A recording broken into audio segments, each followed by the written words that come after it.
It's great to be here, folks. A little bit about me. My name is NickYurick. I was born in a basement and raised by an elevator. And from there, I went on to become an Icarus of my own making. But I swear to God, one of these days, these damn wax wings of mine are gonna fly. And then I'll be a phoenix. Like Joaquin Phoenix, walking the line.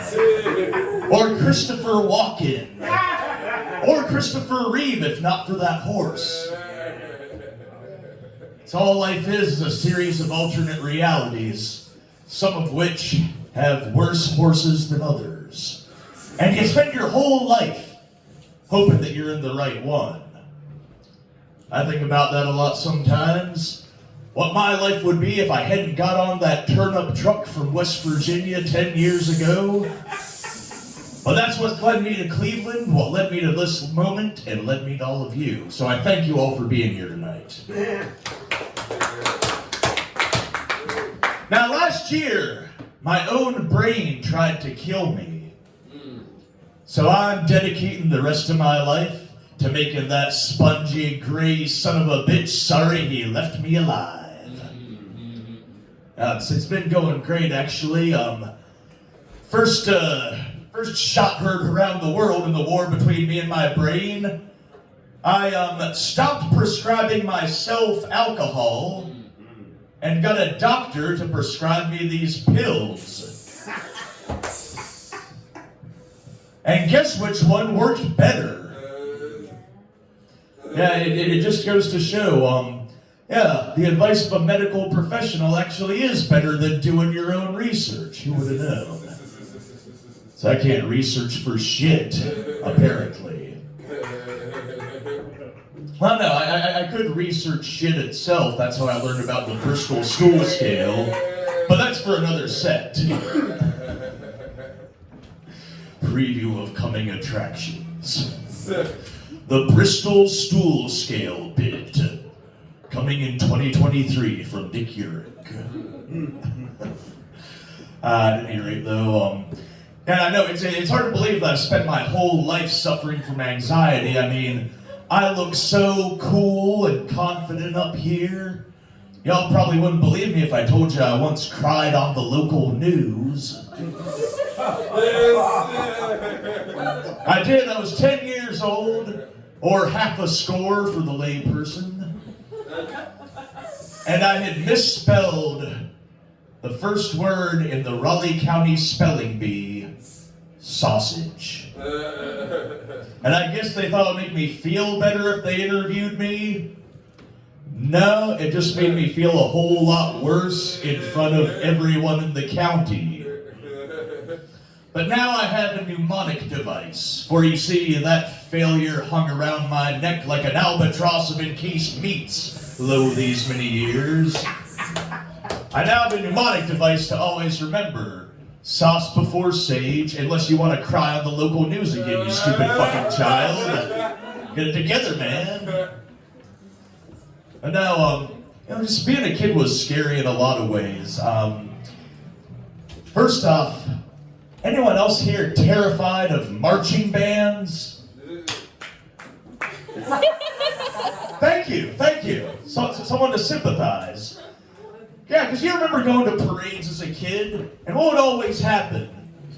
A float would go by, you wave to people on the float. They wave back. They throw candy.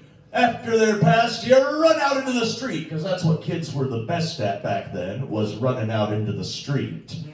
And then you go for the candy, and just as you had your hand on an only half-smushed, fun-sized Milky Way, you hear coming right up behind you.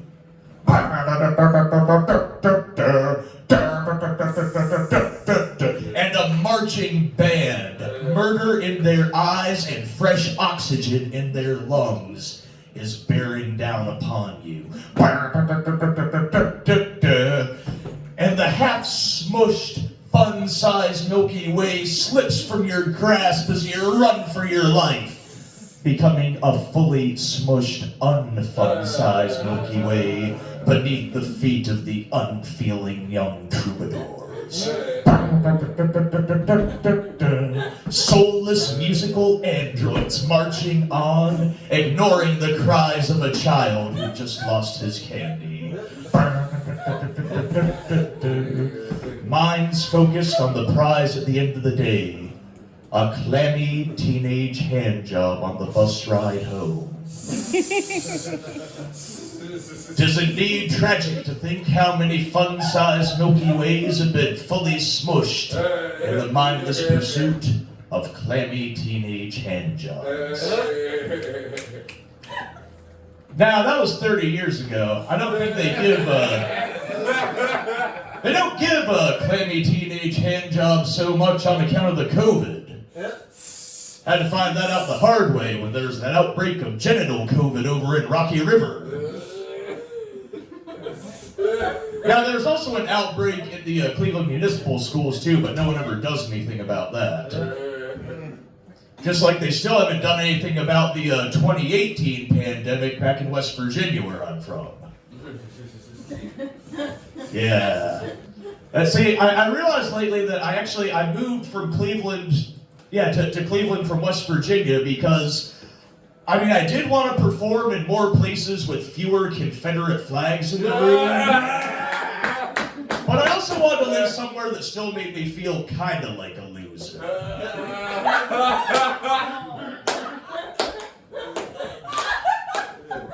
Like, I tried LA for a while too, but that made me feel like a winner, but in the wrong ways. Turns out I wasn't a winner, I was just on cocaine. Tricky how that one works. Trixie with your cocaine. I don't know why I improvised Smeagol doing blow. I've never done that in my life, have you? Let's move on though.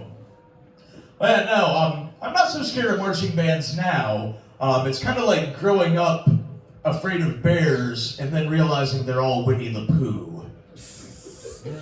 Now, I found out the hard way that one isn't true, but... a lot of things were scary back when I was in school, though. Especially, anyone remember Roger Klotz from the Nickelodeon show Doug? Yeah. Right? He is now to be the worst representation of the green-skinned race in all of Western media. For those who don't remember early 90s Nickelodeon, Roger was this pointy-nosed, green-skinned bully with a high, honking voice. And his role in the show is basically anytime Doug, the protagonist, was excited about doing something, Roger would show up and tell him why it was gonna go horribly wrong. They say stuff like, "Hey, funny, Patty doesn't want to go to the dance with you. You're gonna die alone!" And now, Roger Klotz has become the voice of my anxiety. Because I hear him in my head for weird shit. I don't like going right back into a store that I was just in for some reason. Because I always hear Roger Klotz in my head "Hey, funny, if you go back in that store, they're gonna think you're crazy and on drugs. They'll call the police and you'll get the death penalty." I think it's really screwed up millennials as a generation too. It wasn't just 9/11 and the Great Recession. It was Roger Klotz in there again "Hey, funny, wages are never gonna keep pace with the cost of living. You're gonna work yourself to an early grave for a future that doesn't exist on a planet that's dying fast." I've talked about a lot of ways life is hard. It's not just Roger Klotz, it's Vladimir Putin and probably a bunch of other ones. But I realize I get through life by practicing what I like to call nice nihilism. Because every shitty thing that's been done in history has been done by someone that cared so much about something that was actually evil horseshit. Whether it's, racial purity or religious ideology. No, those are just excuses to be a dick. It's right now, Vladimir Putin It's like, oh, we must invade Ukraine for the motherland. No, your mother's dead. Get over it. Well, the Holy Land is sacred. Who told you that? You? So I say nothing is sacred, and it's a beautiful thing. Because you can pick what's sacred to you, not what some dead person told you. Because that's when you realize how little you actually need. And the less you need, the more you can give.